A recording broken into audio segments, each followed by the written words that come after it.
남태평양의 섬들에 사는 원주민들이 원숭이를 잡는 방법 하나를 여러분에게 보여드렸습니다.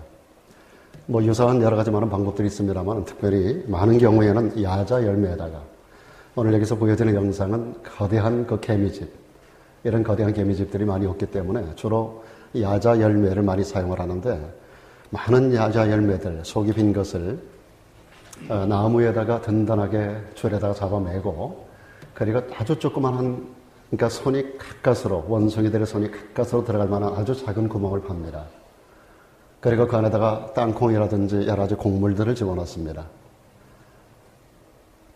원래 이 원숭이는 사람을 굉장히 경계를 많이 하는 그러한 동물인데, 그들이 대개 이 높은 곳에 나무 위에서 이렇게 살고 있기 때문에 아래쪽을 늘 이렇게 살피고 있습니다. 모든 동물들이 다 이렇게 경계를 많이 늦추지 않고 삽니다만은 원숭이들은 특별히 사람들의 행동에 굉장히 많은 관심을 가지고 있습니다.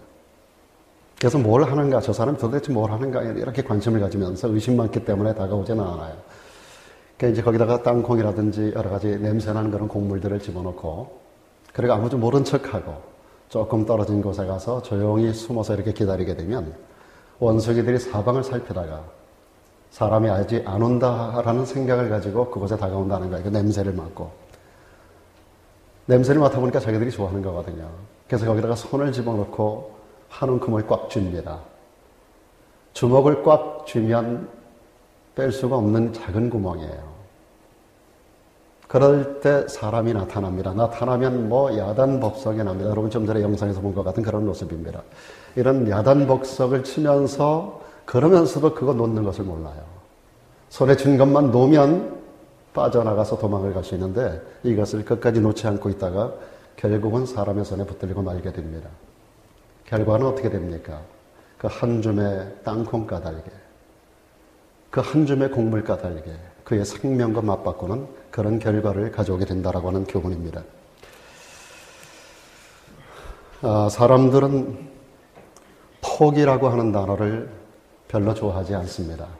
왜냐하면 포기라고 하는 단어는 실패를 상징하는 단어로 우리가 보통 사용하고 있기 때문입니다. 포기는 실패다, 포기는 패배다, 포기는 좌절하는 거다라고 하는 그런 의식들을 우리가 가지고 있기 때문에 포기라고 하는 단어를 좋아하지 않습니다. 저는 1년 중에 마지막 주간을 당한 오늘 우리가 가장 중요하게 생각해야 될 하나의 단어를 생각해 보았던 겁니다. 그것이 바로 사실은 우리가 생각하는 그런 의미에서가 아닌 진정한 의미에서 포기를 통해서 새해를 우리가 준비하고 또한 새해로 넘어가야 되지 않겠는가라고 하는 그런 감동을 받게 되었습니다. 사실은 포기라고 하는 것은 우리의 삶이 한 단계 업그레이드 되는 거라 하나의 과정인 것입니다. 그리고 보다 의미 있는 인생을 만드는 결정적인 역할을 하는 것이 포기라고 하는 것입니다.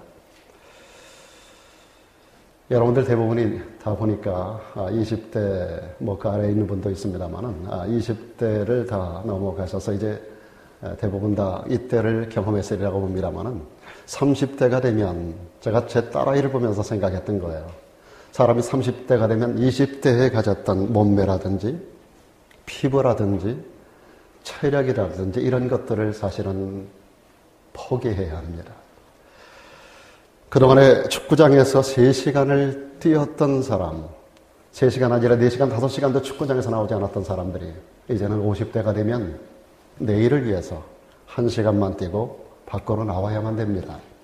30대는 적당하게 장밋빛을 잃은 피부가 아름다운 것입니다. 40대가 되면 원숭미가 흐르는 주름이 아름다운 법입니다. 오늘 아침 거울을 보고 많이 속상해 하셨죠? 거울을 보고 속상해 하면서 화장품 탓을 하기도 하고 좀 더 좋은 것을 바꿔볼까 하는 생각을 갖기도 하고, 저도 아침 저녁으로 바릅니다. 바르면서 속상한 느낌이 들기도 합니다만 때로 하나님 앞에 이런 생각을 해보게 됩니다. 이런 주름들을 바라보고 눈 밑에 주름을 보고 탄력성을 잃어가는 내 피부를 바라보면서 지금 설교도 영상 촬영을 합니다만은 끝나고 나면 제가 이것을 가지고 이제 이렇게 한번 보기도 하고 때로는 편집도 하고 이렇게 합니다만은 그 하는 과정에서 그 영상에 드러나는 왜 카메라가 이렇게 선명도가 높은 거야? 라고 하는 생각을 할 때가 있어요. 선명도가 높으면 좋은 거 아닙니까? 그런데 선명도가 높은 카메라를 탓하면서 왜 이렇게 잔주름까지 다 잡는가 하는 생각을 가지면서 제 얼굴을 유심하게, 설교를 듣는 것도 있지만은 제 얼굴을 유심하게 보면서, 그러면서 하나님 앞에 오히려 어떤 면에서 또 다른 차원의 하나님 앞에 감사하는 그런 길을 사실은 갔습니다.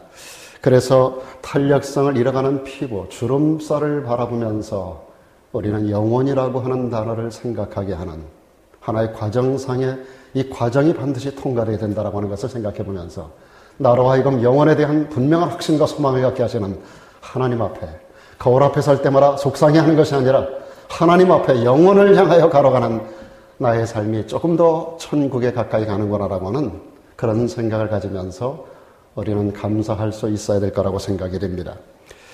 그런 의미에서 포기라고 하는 것은 우월한 단어가 아닙니다. 포기라고 하는 것은 새 것을 얻기 위해서 옛 것을 버리는 현명한 태도가 바로 포기라고 하는 것입니다. 이렇듯 포기할 줄 아는 삶의 태도는 영적 세계에서는 아주 중요한 원리가 됩니다. 여러분, 예수님께서 주님을 따르는 제자들에게 어느 날 이렇게 말씀하셨습니다. 누가복음 9장에서 말씀하기를 아무든지 나를 따라오려거든 제일 먼저 해야 될 것이 자기를 포기하는 것이라고 말씀하셨습니다. 아무든지 나를 따라오려면 포기해야 한다. 아무든지 나를 따라오려거든 포기해야 하는 것이 제일 먼저다. 여러분, 주님을 따르는 제자로 오늘도 주님 앞에 나온 여러분, 본인이 주님의 제자가 되었음을 감사하는 분만 한번 아멘 해보실까요? 전 여러분 얼굴 안 봤습니다.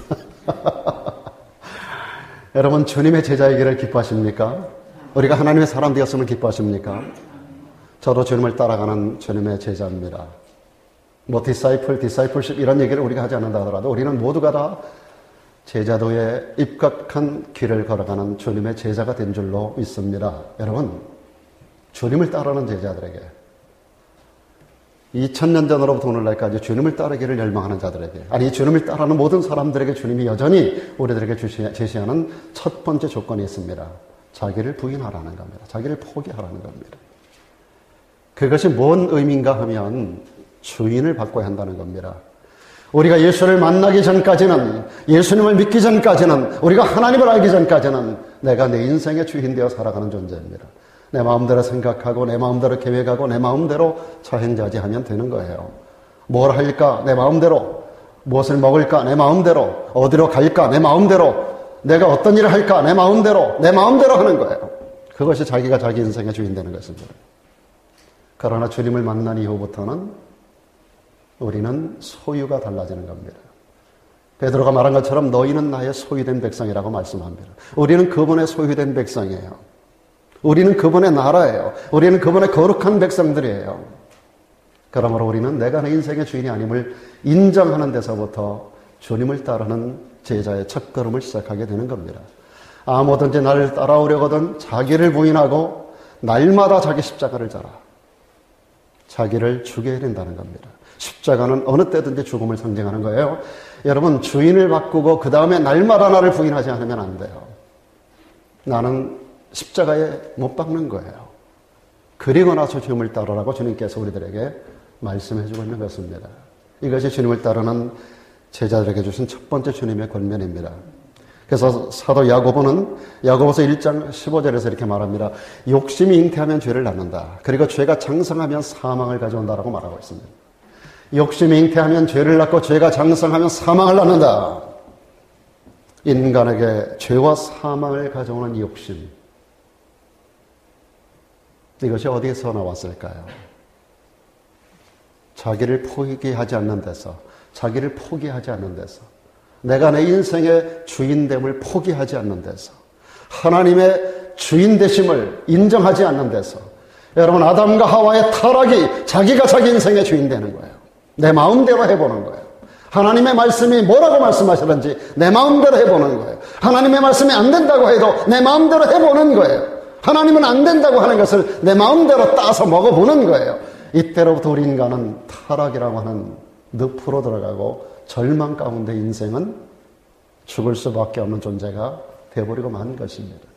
인류 역사는 자기 인생의 주인이 자기라고 선언한 자들에 의하여 만들어져 왔어요. 주님은 그것을 용납하고 싶지 않으신 거예요. 그래서 당신의 종을 뽑아내셨어요. 그리고 당신의 말씀대로만, 걸어가게 하셨습니다. 아브라함이 처음 하나님의 택한 백성으로 만들어지고 나서 그가 했었던 첫 번째 액션이 뭔가 하면 여호와의 말씀을 따라가는 인생이었습니다. 창세기 12장은 하나님께서 아브라함을 불러내신 사건이에요. 하란에서 갈대아 우르에서 하란으로, 하란에서 가나안 땅으로 인도해 나가시며 하나님께서 아브라함에게 내가 너를 복이 되게 하겠다. 내가 너를 복의 근원 되게 하겠다. 네가 어디로 가든지 너는 복을 나누는 자가 되게 할 것이라고 말씀하시면서 나를 따르라고, 나의 말을 듣고 가라고 말씀하실 때, 내가 내게 지시하는 땅으로 가라고 말씀하실 때 아브라함이 했었던 액션은 다른 거 아닙니다.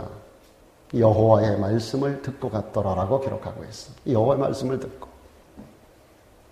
이제까지 내가 주인 되어 왔었던 75년 동안의 인생을 그는 포기하기 시작했어요.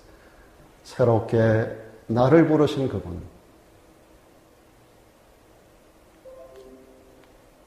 내 인생 후반을 책임지시고 이끌어가실 그분에게 모든 것을 맡기기로 했어요. 그래서 내가 가고 싶은 곳이 아닌 하나님이 지시할 땅으로 그는 가는 겁니다. 그 결과는 그가 복을 받은 자가 된 줄로 믿습니다. 오늘 본문의 말씀은 다니엘이 기도하는 기도의 내용입니다. 이 내용은 참 슬픈 내용이에요. 이스라엘 백성들이 하나님 앞에 범죄하고 타락하고 그들이 바벨론에 의하여 멸망당하고 그리고 수많은 사람들이 포로로 끌려가는 가운데 다니엘이라고 하는 청년 또한 그 포로 가운데 하나로 끌려갔습니다. 나라 잃은 백성들, 노예된 백성들, 그 슬프고 고통스러운 역사 속에서 오늘 다니엘이 우리 민족이 왜 이렇게 불행하게 되었는가를 어느 날 기도 중에 그는 깨달았습니다. 이것이 우리 민족의 죄악이라는 사실을 깨달았어요. 그래서 그는 하나님 앞에 금식을 작정합니다. 그리고 엎드려 꼬꾸라져 기도하는데 하나님 앞에 자기의 죄를 회개할 뿐 아니라 민족의 죄를 하나님 앞에 내려놓고 하나님 앞에 통회하고 자복하는 그러한 이야기가 오늘 본문의 이야기입니다. 이스라엘이 멸망당하기 오래전부터 하나님은 많은 선지자들을 보내주셨어요. 왕에게 말씀하고 백성들에게 격려하면서 권면하고 이 백성들이 이렇게 가면 망한다. 이 백성들이 이렇게 가면 신명기 28장에 기록된 하나님의 저주가 임한다라고 하는 것을 강력하게 이야기합니다. 그럼에도 불구하고 그렇게 말씀을 전해주는 자의 뺨을 치는가 하면 이사야 선지자 같은 경우는 톱으로 그의 몸을 잘라 죽이는 그러한 무지막지한 하나님의 말씀을 거역하는 이스라엘 백성들. 수많은 하나님의 종들이 와서 멸망을 선포하고 이렇게 가면 망한다라고 하는 얘기를. 이렇게 살면 우리는 망하는 거야. 이렇게 되면 망하는 거야. 하나님을 주인으로 인정하지 않고 너희들 마음대로 자기 인생을 자기가 주인인 것처럼 자행자지하는 이런 삶을 살아가는 것은 멸망의 길로 가는 거야. 아무리 권면하고 타이르고 이야기해도 그들은 듣지를 않았습니다. 예레미야를 통해서 우리 하나님께서 그래서 이렇게 말씀하시는 거예요. 나 여호와가 말하노니 이제 너희가 그 모든 일을 행하였으며 내가 너희에게 말하되 새벽부터 부지런히 말하여도 새벽부터 부지런히 너희들에게 말했지만 듣지 아니하였고 너희를 불러도 너희는 대답지 아니했어. 계속해서 예레미야를 통해 말씀하십니다. 그러므로 나 만군의 여호와 이스라엘 하나님이 이같이 말하노라. 보라, 내가 유다와 예루살렘 모든 거민에게 나의 그들에게 대하여 선포한 모든 재앙을 내릴 거야. 이는 내가 그들에게 말하여도 듣지 아니하며 불러도 대답지 아니한 이유 때문이야. 하나님 말씀하십니다. 이사야 선지자가 같은 시대를 살면서 예언하고 있습니다. 하나님께서 말씀합니다. 나도 유혹을 그들에게 택하여 주며 그 무서워하는 것을 그들에게 임하게 하리니 그 이유는 뭔가? 내가 불러도 대답하는 자 없으며 내가 말하여도 그들이 청종하지 않았다. 듣고 따르지 아니하였다. 오직 나의 목전에 악을 행하며 나의 기뻐하지 아니하는 것을 너희가 선택했기 때문이라고 말씀합니다. 이 말씀들은 한마디로 말하면 아무리 하나님의 말씀이 뭐라고 하여도 내 길을 가겠다는 겁니다. 아무리 하나님의 말씀이 그래도 나는 내 방법대로 살겠다. 내 조금대로 살고 내가 경험한 바대로 살고 내 뜻대로 살겠다는 거예요. 하나님을 믿으면서도 인생의 주인을 바꾸지 않겠다는 겁니다. 오늘날 저와 여러분들은 어떻게 살아오셨습니까? 오늘 우리가 사는 시대는 지나간 모든 역사를 통틀어서 하나님의 말씀이 가장 범람하는 시대입니다. 인터넷 어디를 틀어봐도 저는 제 아이하고 미국에 처음 왔을 때 이 아이가 티네이저 시절에 들어왔거든요. 티네이저 막 시작하는 13살, 14살 막 될 때 이 아이를 데리고 들어왔는데 제가 제일 먼저 했었던 방법이 다른 거 아니에요. 그 아이에게 매 주일마다 아침에 눈을 뜰 때 기도해 주면서, 물론 매일같이 7일 동안 기도하면서 눈을 띄우지만은, 그리고 눈을 뜨면 제일 먼저 그 아이에게 TV를 켜줬어요. 영어 공부하라고 틀어주는 게 아니라 주일날 아침이면은 텔레비전 안에 수많은 채널에서 미국의 유명한 목사님들 설교가 나와요. 이 설교를 교회 갈 때까지 몇 편이건 계속 듣게 했어요. 주일날 아침마다 이 아이는 아빠가 축복 기도해서 깨고 나서 제일 먼저 그 잠이 막 깨나가면서 하나님의 말씀을 듣기 시작을 하는 거예요. 교회 갈 때까지. 그 아이에게 주어진 영성이 거기서 굉장히 많은 도움을 받았어요. 늘 하나님의 말씀으로 이 아이를 훈육하고 깨우는데 아빠의 역량이 부족할 때 그분들의 도움을 필요로 해서 그분들의 도움을 주고 수많은 기라성 같은 목사님들의 설교를 들으면서 컸어요. 티네이저 시절 전체를 제 품을 떠날 때까지. 여러분, 하나님의 말씀을 우리가 멀리하는 것이 얼마나 큰 인생의 재앙이 되고 덫이 되는 것을 여러분 꼭 기억하시면 좋겠습니다. 오늘 이 시대는 너무나 많은 하나님의 말씀이 증거되는 시대인데 그럼에도 불구하고 사람들은 지나간 역사의 어느 때보다도 더 하나님의 뜻에서 가장 멀어지고 있는 시대를 살아가고 있지 않나 하는 생각이 들어요. 여러분, 로데 시절에 창세기 18장 19절에서 연결해 보면 롯이 살았던 소돔과 고모라 성의 멸망이 하나님의 말씀을 듣지 못함이 아닙니다. 롯에게 두 사위가 있었어요. 두 딸아이의 정혼한 남자아이들이 있었어요. 이 아이들에게도 장인어른이 가가지고 계속해서 멸망을 선언합니다. 듣지 않아요. 듣지 못하는 것이 문제가 아니에요. 모르는 것이 문제가 아니에요. 그 말씀을 들으면서도 알면서도 농담으로 여겼다. 농담으로 여겼다. 농담으로 여기는 자의 결국이 소돔과 고모라 성의 파멸, 멸망의 날에 함께 멸망하는 결과를 가져오게 되었던 것입니다. 오늘 우리가 살아가는 이 시대도 많은 사람들에게 하나님의 말씀이 증거되지만 설교를 들으면서까지도 농담으로 듣는 사람들이 많아요. 그러나 아직은 여러분 기회가 있습니다. 우리 자신 한 사람 한 사람과 이 시대가 하나님의 긍휼을 얻을 수 있는 기회가 아직까지는 열려 있습니다. 아직까지는 공효의 문이 열려 있는 시대입니다. 지금은 구원받을 만한 때고 지금은 은혜의 때입니다. 아직까지는 기회가 있습니다. 이 기회가 어떻게 우리에게 주어질 수 있을까요? 이 기회가 나에게 주어지기 위해서는 우리는 주인을 바꿔야 됩니다. 우리가 이 한 해를 넘기면서 지난 2018년 동안 내가 내 인생의 주인 되어 살아왔는지, 과연 하나님이 나를 이끄는 주인이었었는지, 여러분 한번 오늘 이 시간에 정확하게 하나님 앞에 나 자신을 내려놓고 평가를 받으시기 바랍니다. 내가 지난 1년 동안에 중요하게 평가하고, 중요하게 생각하고, 중요하게 결정하고, 결단했었던 이 모든 것들이 과연 하나님이 원하신 결정이었었는지, 아니면 내가 내린 결단인지. 지난 1년 동안에 살아왔던 나의 삶의 모든 패턴이, 삶의 모든 유형이 과연 내가 내 인생 주인 되어 내 마음대로 끌어왔던 인생이었었는지, 아니면 하나님이 주인 되어 하나님 인도함을 받은 인생으로 이 한 해를 살아오셨는지, 이것에서 성공과 실패는 결정됩니다. 물질의 많고 적음으로 남아있는 것이 여러분의 결정할 수 있는 평가의 제목이 아닙니다. 얼마나 많은 것을 남겼느냐가 중요한 게 아니에요. 이 모든 것들이 합치고 모여지고 쌓여지면서 우리 인생 전체가 평가를 받게 돼 있는 거예요. 사랑 여러분, 하루 이틀 남았습니다. 지금이라도 하나님 앞에 오늘 다니엘이 민족의 죄를 가지고 와서 회개하였던 것처럼 내가 내 인생의 주인 되어 모든 걸 결정하였고 살아왔다고 한다면 회개하는 자리가 되면 내일 모레로 넘어가기 전에 하나님 앞에 우리는 은혜를 입게 될 줄로 믿습니다. 아담 이후 인간의 모든 타락은, 그래서 인간에게 나타난 모든 저주와 재앙들은 자기가 자기 인생의 주인 되려 한 결과요, 그에 따른 작품인 것입니다. 다니엘이 이것을 깨달았던 거예요. 이스라엘은 하나님과 계약을 맺은 선민이라고 해요. 택할 선자 선민이었었어요. 이는 이스라엘이 하나님에게 속하였다는 의미입니다. 이스라엘의 주인이 하나님이라는 거죠. 그래서 이스라엘을 향한 하나님의 뜻은 그들이 하나님이 다스리는 신정국가가 되기를 원하셨던 거예요. 그래서 왕도 세우지 말라 하였던 거예요. 내가 왕이니 너희가 따로 인간 왕을 세울 필요가 없다는 거예요.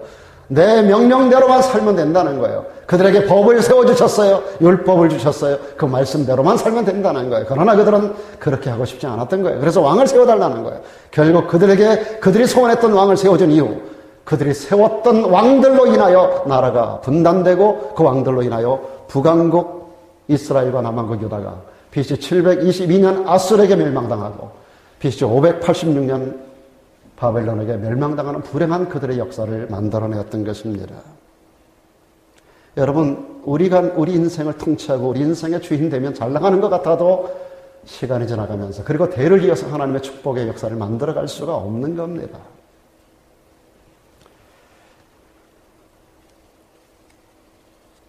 다니엘의 기도는 곧 자신과 민족에 대한 완전한 포기각서입니다. 주인을 바꾸는 포기각서입니다. 우리가 우리의 인생의 주인 될 수 없으며 이 민족의 주인이 우리 민족의 대통령, 왕 혹은 어떤 군주가 아니라 하나님이라는 사실을 선포하는 그런 포기각서였습니다. 우리가 때로 그렇게 갈등하고 힘들어하는 이유가 뭡니까? 그렇게 아파하고 속상해하는 이유가 뭡니까? 포기하지 않기 때문이고 포기하지 않으려 하기 때문인 겁니다. 하나님은 때로 우리 길을 막습니다. 그러면서 새로운 길을 열어주십니다.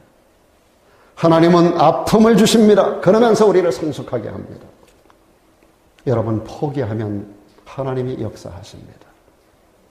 하나님이 길을 막는 것 같지만 포기하는 자에게 새로운 길을 열어주십니다. 여러분, 축복을 신앙의 꽃이라고 한다면 포기라고 하는 것은 신앙이 맺는 열매인 것입니다.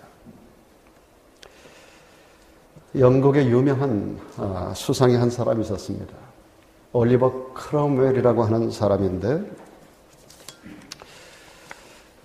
유명한 그 청교도를 이녔었어요. 유명한 장군이기도 하고 정치가이기도 하고 수상을 지냈던 사람, 1599년도에서 1658년도까지 59년을 살았던 사람인데요. 그가 국가 최고 지도자가 되고 그리고 가장 큰 권세를 누릴 때 어느 날 그는 갑자기 은퇴를 선언합니다. 크롬웰이 그의 가장 가까운 부하 직원에게 이렇게 말합니다. 나는 이제 시골로 들어갈 것이네. 작은 교회에 가서 교회를 섬기고 많은 사람들에게 하나님의 말씀을 가르치며 살겠네 라고 말을 합니다. 부하 직원이 고개를 갸우뚱거리며 말합니다. 수상각하, 당신은 아직까지 능력이 있고 젊고 그리고 많은 일을 국가를 위해서 할 수 있는데 왜 이 모든 것들을 포기하고 시골로 가시려 합니까? 크롬웰이 이렇게 이야기합니다. 나는 결코 환상을 쫓지 않는다. 오직 주님의 뜻을 쫓고자 한다. 나는 결코 환상을 쫓지 않네. 오직 주님의 뜻을 쫓고자 하네.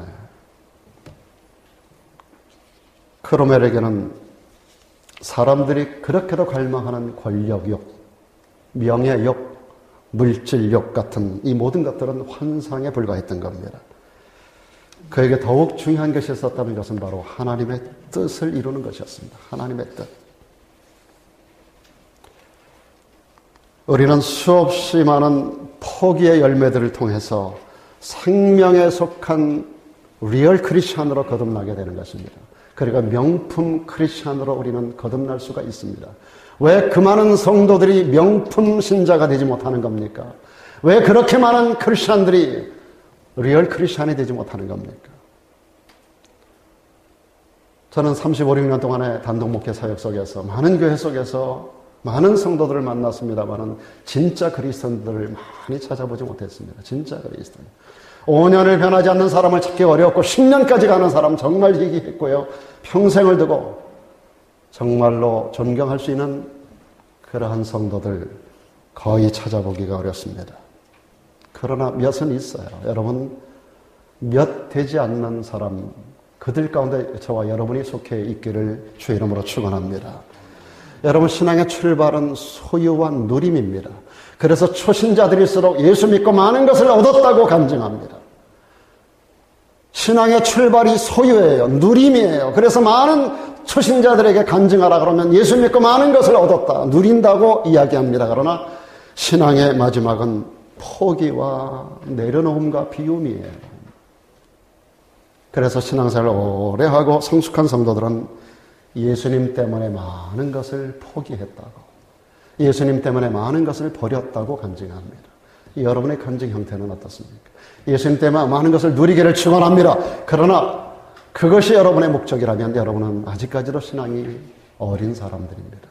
얻는 것에 관심, 하나님 축복해 주세요라고 하는 것이 여러분의 기도의 제목의 많은 퍼센테이지를 차지할수록 우리 신앙은 그렇게 많이 어린 거예요. 예수님 때문에 내가 포기해야 될 것이 뭔가? 내가 예수님을 따르는 데 있어서 놓아야 할 것은 뭔가? 내가 예수님을 따름에 있어서 주님이 원치 않는 부분이 어떤 것이 있는가를 살피면서 이런 것들을 하나하나 포기하고 잘라나가는 것, 이것이 원숙한 신앙미를 갖게 되는 방법입니다. 하나님은 때로 우리에게 다 포기해도 이것만은 포기할 수 없다고 하는 그것을 내놓으라고 말합니다. 네가 나를 사랑하느냐? 다 포기해도 이것만은 안 돼요 하는 거, 그거 너 내놔야 돼 라고 주님 말씀합니다. 하나님이 그래서 아브라함에게 찾아가셔서 그가 다 포기해도 내놓을 수 없는 그 자식을 내놓으라고 말씀하셨어요.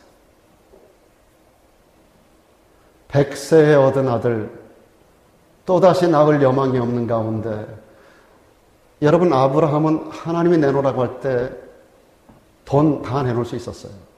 그가 가진 인간의 모든 거 다 내놓을 수 있었고 자기 목숨도 내놓을 수 있었어요. 그러나 이것만은 안 돼 하는 것이 바로 그 아들 이삭이었었어요. 그런데 하나님은 그거 내놓으라는 거예요. 여러분, 모세가 40년 동안 애굽 궁중에서 성장하면서 그는 애굽의 파라오가 될 수 있는 자였었어요. 애굽의 파라오 세계를 덮는 지붕의 권세를 가질 수 있는 그런 위치에 있었던 그에게 어느 날 하나님은 그거 내놓으라는 거예요. 애굽의 궁궐 포기하라는 거예요. 그거 포기하지 않으면 너는 역사의 위대한 인물이 될 수 없어.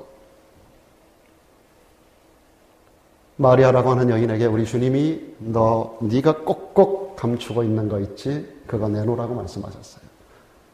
이것이 옥합 유향이었었어요. 이 여인에게 있어서 이 유향, 옥합 속에 있는 그 유향은 그의 생명과 같은 거예요. 당시의 여인들에게 있어서 그것은 자기 목숨과도 바꿀 수 없는, 자기 목숨만큼 가치 있는 그런 것이었어요. 그게 그의 모든 재산, 전 재산이었었어요. 성경에도 나옵니다만은 많은 사람들이 율법 그 말씀 앞에서 그 여자가 별로 마음에 안 들면 그냥 이혼서 하나 써서 너 나가 하면 여자는 그거로 그냥 나가야 되는 시대예요. 그 시대가. 그런 시대 가운데 여자들이 직업이 있습니까? 어디 갑니까? 그래서 남편에게도 내놓을 수 없는, 정말로 자기가 특별한 상황이 될 때 비상금으로 꼭 가지고 있었던 것이, 그것이 바로 황금 유향이에요. 유향이었었어요. 근데 그 옥합을 내놓으라는 거예요.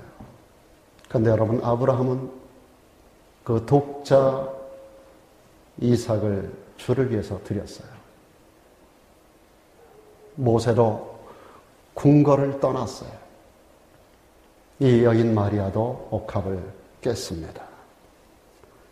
여러분, 포기하는 것이 싫다면 그것이 무슨 연단이 되겠습니까? 누구나 포기할 수 있다면 그 포기가 무슨 축복이 되겠습니까?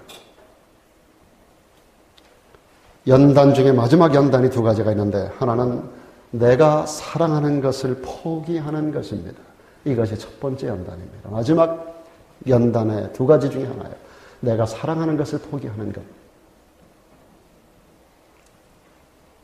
또 한 가지는 끝을 모르는 기다림입니다. 하나님은 이 두 가지 훈련 과정을 통해서 우리들을 진짜 사람다운 사람을 만들기 원하시고 명품 크리스천들로 우리를 빚어가는 것입니다. 저와 여러분들이 진짜 그리스도인들로 새해 만들어져 가기를 축원합니다. 형통의 길은 포기할 때 열리는 겁니다. 하나님의 치유와 회복의 역사는 포기할 때 시작됩니다. 하나님 우리가 포기하고 항복할 때 그때서 비로 일하시는 하나님입니다. 하나님이 포기하라고 하시면 우리를 망하게 하기 위함이 아니라 흥하게 하기 위함입니다. 하나님 우리에게 포기하라고 하는 것은 우리의 것을 빼앗기 위함이 아니라 더 큰 것을, 더 좋은 것을 주시기 위함입니다. 아브라함이 독자 이삭을 내놓고 모든 걸 다 뺏겼습니까? 이삭 외에도 얼마나 많은 자식을 주시고 얼마나 많은 축복의 역사를 4,000년의 역사 속에 그의 손에 얹어주셨습니까? 향유값을 잃어버린 이 여인 뺏긴 거 끝났습니까? 아닙니다.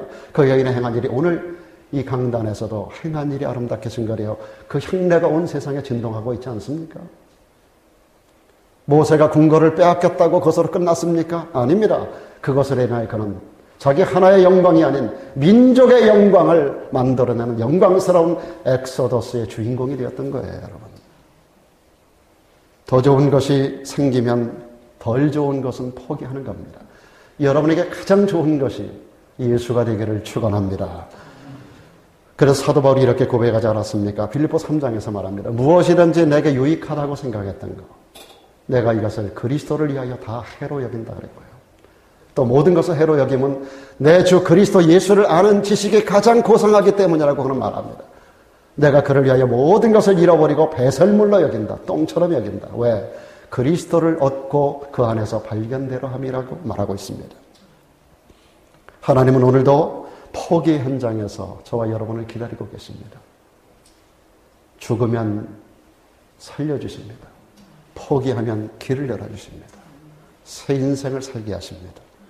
우리에게 아무리 크고 많은 문제가 있더라도 주님 앞에서는 문제가 되지 않습니다. 주님은 문제 해결자요.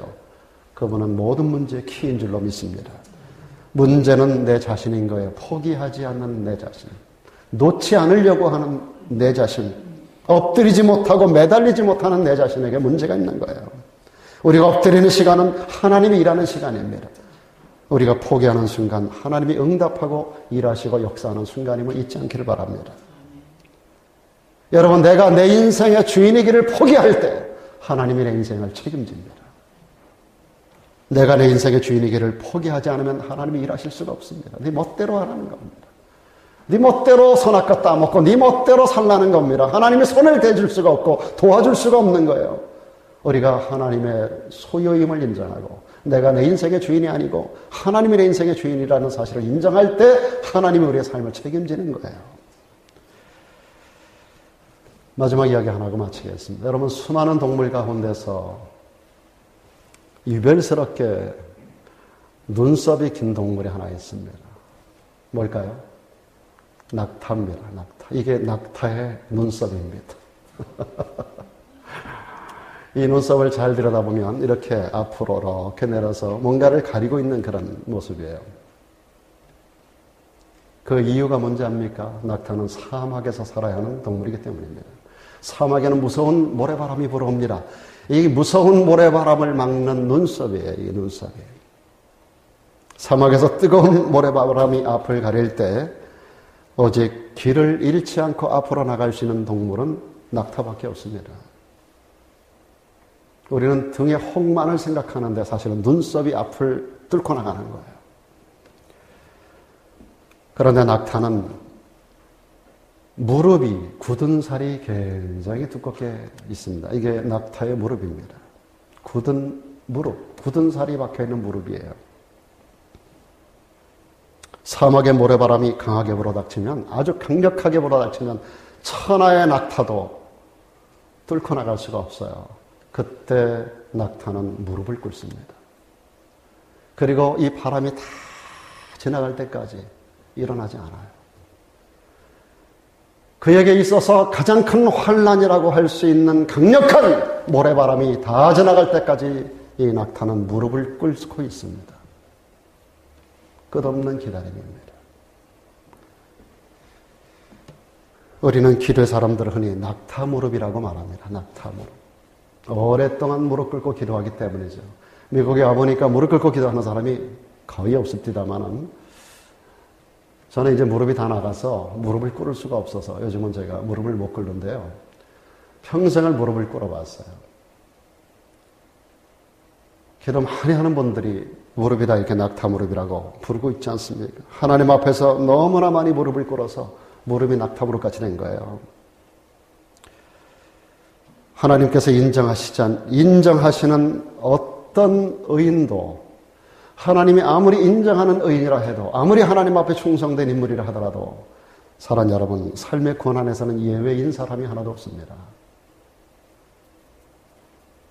그러나 그들은 다만 인생의 깊은 고뇌 속에서도 자신의 생각과 수단과 방법을 포기하고 하나님께 무릎을 꿇을 줄 알았던 사람들입니다. 하나님께서는 지금 여러분의 형편을 너무 잘 알고 계십니다.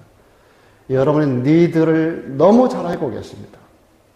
여러분의 미래사 하나님께서 열어주기를 원하십니까? 여러분의 니들 가운데 하나님 응답해 주시기를 원하십니까? 그래서 우리 자신들을, 우리 주님께서 이렇게 말씀합니다. 내가 다 알아. 오늘 네가 포기하고 2019년으로 넘어가야 돼. 내 인생의 주의를 바꿔야 돼. 포기하라고 말씀하시고 내 인생의 주인이 나야 그거 인정하라고 우리 마지막 송년의 날에 하나님 앞에서 하나님의 음성을 듣는 자리가 되기를 주의 이름으로 축복합니다.